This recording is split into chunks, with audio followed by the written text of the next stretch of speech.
Hello everyone, कैसे हैं आप सब। तो अभी आकर हम पहुँचे एक चाय के बागान में। हम यहाँ पे उतरे हैं थोड़ा सा फ़ोटोशूट करने और बस ये नज़ारा देखने बहुत ही सुंदर दिख रहा है व्यू। और ये व्यू देखकर तो बस यही गाना मन में आता है, ये कहाँ गए हम। माफ़ कीजिएगा, मैं कोई सिंगर नहीं हूँ वरना पूरा ही गाना गा देती। यहाँ मेरे हस्बैंड नीचे उतरे हैं फ़ोटोशूट के लिए और चाय की पत्तियाँ चुन रहे हैं, क्योंकि ड्राइवर ने हमें बताया कि कौन सी पत्तियाँ एक्चुअली चुनी जाती हैं चाय के लिए, तो वो भी कोशिश कर रहे हैं। और पापा को देखकर मेरा बेटा भी शुरू हो गया चाय की पत्तियाँ चुनने के लिए। तो ये जो कोमल पत्तियाँ आपको दिख रही हैं ऊपर में 2 और 3 कोमल पत्तियाँ, तो उसी को चुना जाता है। नीचे की ग्रीन जो डार्क ग्रीन पत्तियाँ उसको नहीं चुनते हैं।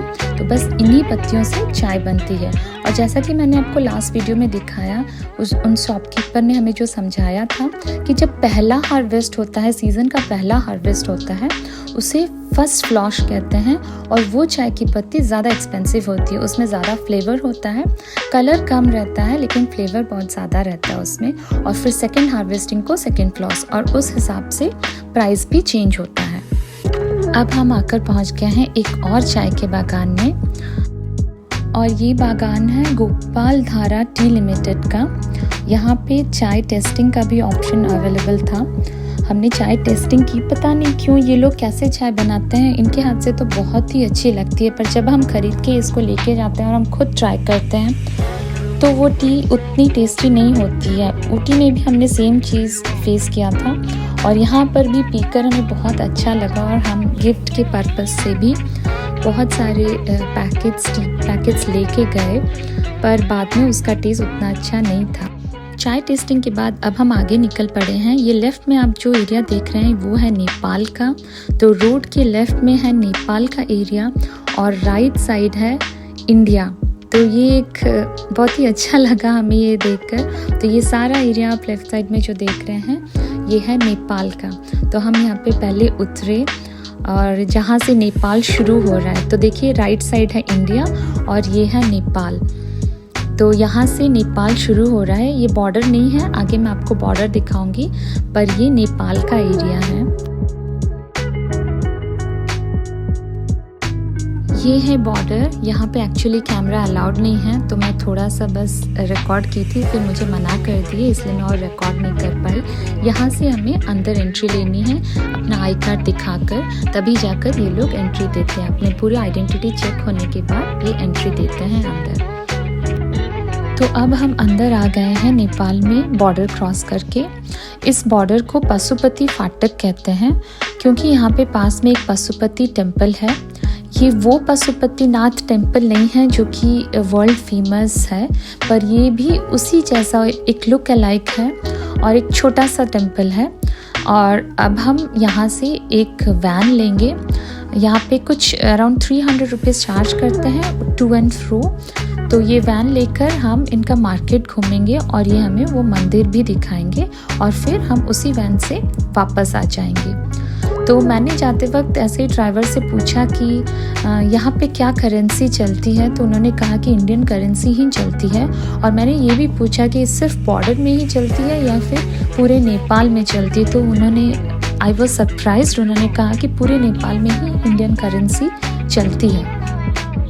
तो ये है पशुपति टेम्पल, और मैंने इंटरनेट में देखा था पशुपतिनाथ टेम्पल भी कुछ इसी तरह से दिखते हैं।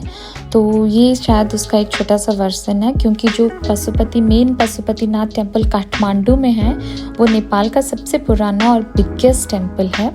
और ये कुछ उसी तरह दिखता है थोड़ा बहुत। और अंदर मैंने देखा हनुमान जी की भी पूजा होती है यहाँ पर। और आपको बता दूँ, ये पशुपतिनाथ टेम्पल जो नाम पड़ा है वो पाशुपत अस्त्र से आता है। पाशुपत अस्त्र शिवजी धारण करते थे, तो इसलिए उनका नाम पाशुपति भी है। और इसी अस्त्र की पूजा इस मंदिर में होती है, शायद इसीलिए इसका नाम पशुपति टेम्पल है। और मैंने कभी देखा नहीं था इस अस्त्र को। मैं अभी आपको दिखाती हूँ ये कैसा दिखता है, और इसी अस्त्र को यहाँ पूजा करते हैं।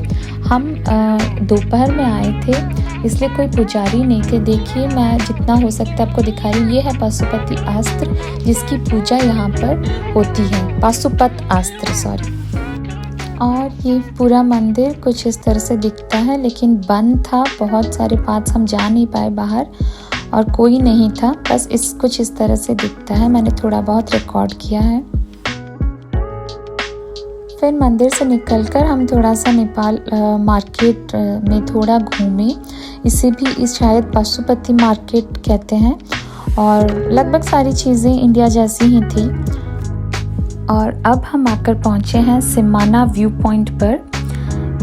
ये एक भी बॉर्डर में ही जाता है, नेपाल बॉर्डर में, और यहाँ से आपको कंचनजंगा का पिक भी दिखता है।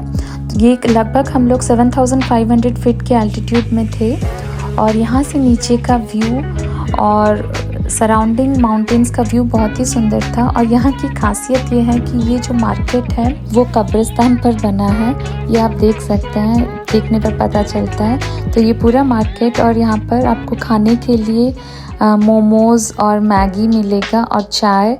और तो हम लोग यहाँ पे थोड़ी देर रुके, थोड़ा बहुत शॉपिंग किया और मैगी और मोमोज़ खाकर फिर हम वहाँ से निकले।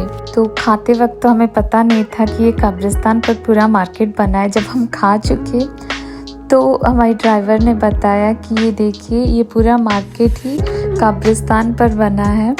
तो पहले तो बहुत अजीब लगा कि ऐसे कैसे कब्रिस्तान पर मार्केट बनाया है, पर फिर चलो अब बना है तो बना है, क्या कर सकते हैं। बस फिर वहाँ से निकलकर हम आए हैं ये पाइन ट्री फॉरेस्ट देखने के लिए। ये पूरे बहुत एरिया तक ऐसे पाइन ट्रीज़ लगे हैं और ये पहले एक बहुत अच्छा व्यू पॉइंट हुआ करता था, पर ड्राइवर ने हमें बताया कि अभी वहाँ पे बेयर निकलते हैं, भालू निकलते हैं और बहुत ही डेंजरस हो गया है ये जगह, शायद इसलिए लोग नहीं आते हैं। तो हम लोग भी ज़्यादा देर नहीं रुके और ज़्यादा दूर भी नहीं गए क्योंकि ड्राइवर ने मना किया। बस थोड़ा सा उतरकर कुछ फ़ोटोज़ क्लिक करके हम वापस आ गए। बस यही था हम लोग का दार्जिलिंग या सिलीगुड़ी ट्रिप। 3rd डे आज एंड होता है। कल सुबह सुबह हम लोग निकल कर वापस जाएंगे उड़ीसा। नेक्स्ट वीडियो में मेफेयर टी रिजॉर्ट दार्जिलिंग जहाँ हम रुके हैं, मैं उसका एक पूरा ही टूर दूंगी।